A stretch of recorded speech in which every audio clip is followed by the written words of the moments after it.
Hello and welcome back to the video on Wrestling and to another edition of Rampage Out of 10. And yeah, there was a lot going on in this episode of Rampage. It featured 4 matches, including 2 title bouts. And yeah, some big name stars on the show as well. We got a big return as well. So yeah, for Rampage, quite a lot happening. So let's get straight into it with the trios title match. The Elite versus AR Fox and Top Flight. Nick and Dante started by throwing a basketball around. Top Flight and AR then had the early advantage. The Elite looked to regroup at ringside. Omega and Fox were legal men. The Cleveland Young Bucks dominated the up-and-coming star. Fox then finally got some offense in with a cutter on Nick Jackson before Dante came in and took out Omega.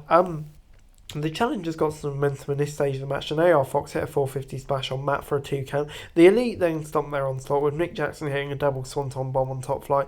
After an unbelievable sequence of moves, the Elite hit a triple super kick on AR Fox. Omega then hit the V-trigger and followed out with a one-winged angel to pick up the win. And yeah, post-match the lights went out and House of Black members Malachi Black and Brody King appeared on the ramp. So we're further setting up that feud. And yeah, I can't wait for that. So that's obviously great stuff. And yeah, on the whole, this gets an 8 out of 10 from me. Really, really good stuff. Just a brilliant match. Elite having banger trios match on Rampage, and long may it continue. AR Fox and Top Flight, they've really benefited through this, even in defeat. And Jack, can't wait for the House of Black for you. So yeah, 8 out of 10 for me. This is a great start to the show. Next up was Daniel Garcia versus Ricky Starks on Rampage. Starks starts the match unloading with rights on Garcia. The latter fought back with a kick to the midsection and followed up with a chop. Starks then recovered and hit a move similar to The Undertaker's old school, but Garcia gained the advantage soon after. The action spilled to the ringside area and the JAS member was in control at this stage of the bout, with Garcia targeting Starks' left leg. The latter tried to hit a spear on his opponent, but just collapsed due to attacks on the leg earlier in the match. However, he came back into the contest with a belly-to-belly suplex and got a 2 count. Garcia then applied the Dragon Tamer as Starks looked to reach the bottom. Sammy then ran out of the interference, but Action Andretti appeared out of nowhere and took him out. Towards the end of the match, Starks looked to roll Garcia out before hitting the Rochambeau to pick up the pinfall victory. Post-match, Sammy Guevara challenged Action Andretti to a match next week, so it seems like getting that. And yeah, this gets a 7 out of 10 for me. Good stuff on the whole. Really good match between these two, as you'd expect. Starks getting away, setting up future match, and yeah, this feud still has legs. Not massively thinking at the moment, but you know, the in-ring quality is good. And yeah, with Jericho, you always know something good's around the corner.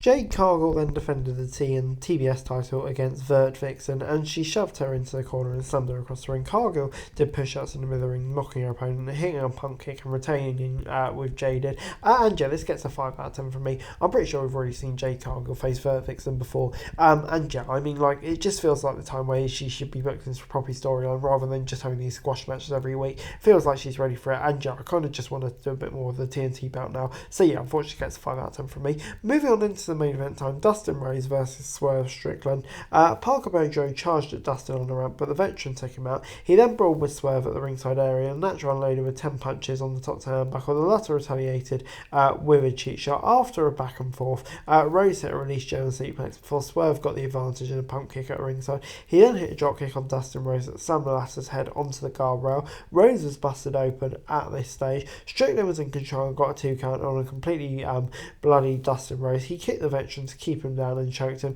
As Rhodes looked to make a comeback, Strickland stopped him with a face plant. The natural had a normal amount of intensity and he took the attack to his opponent. Rhodes then got a 2 count after taking the Cobra. The two men then exchanged kicks before taking each other out with crossbody drops. Both stars battled into the apron. However, Swerve hit a Death Valley driver for a 2 count. Towards the end, Dustin and Rhodes hit 2 crossroads, but Parker Boudreaux dragged them out of the ring to cause disqualification. And post-match, the Mugen affiliates unloaded on the natural. They looked to attack him with a Cinderbrock. However, Keith Lee made a surprising return and attacked the heels and took down Boudreaux and former partner Strickland. And yeah, this gets a 6 out of 10 for me. There's many reasons why I get 6 out of 10 for me. For me, the match was really, really good. Definitely over better than I was expecting. Swerve was great. Dustin, boy oh boy, at his age, can he still go? But yeah, I just kind of feel like that Swerve shouldn't really need Parker Boudreaux's assistance to not even win the match, to bloody avoid losing. Yeah, I wasn't a fan of that, to be quite honest.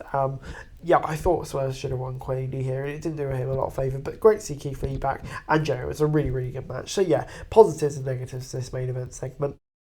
Overall, Rampage gets a 6 out of 10 from me. Yeah, I thought this was a solid episode of Rampage. It starts off really strong. The first two matches on the card was great. Then we had a cargo squash match, which, yeah, we're just not doing much with at the moment. And the main event, which, yeah, like, the booking wasn't, I wasn't totally convinced by, but it's still really fun. So, but yeah, on the whole, a really solid episode of Rampage, I thought. Definitely better than we've seen in recent weeks. But anyway, guys, that's it for the video. Thanks so much for watching. Remember to like, share, subscribe. Don't forget to comment down below for this show for daily wrestling news and subscribe to the channel. Greatly appreciated. Thanks so much for watching.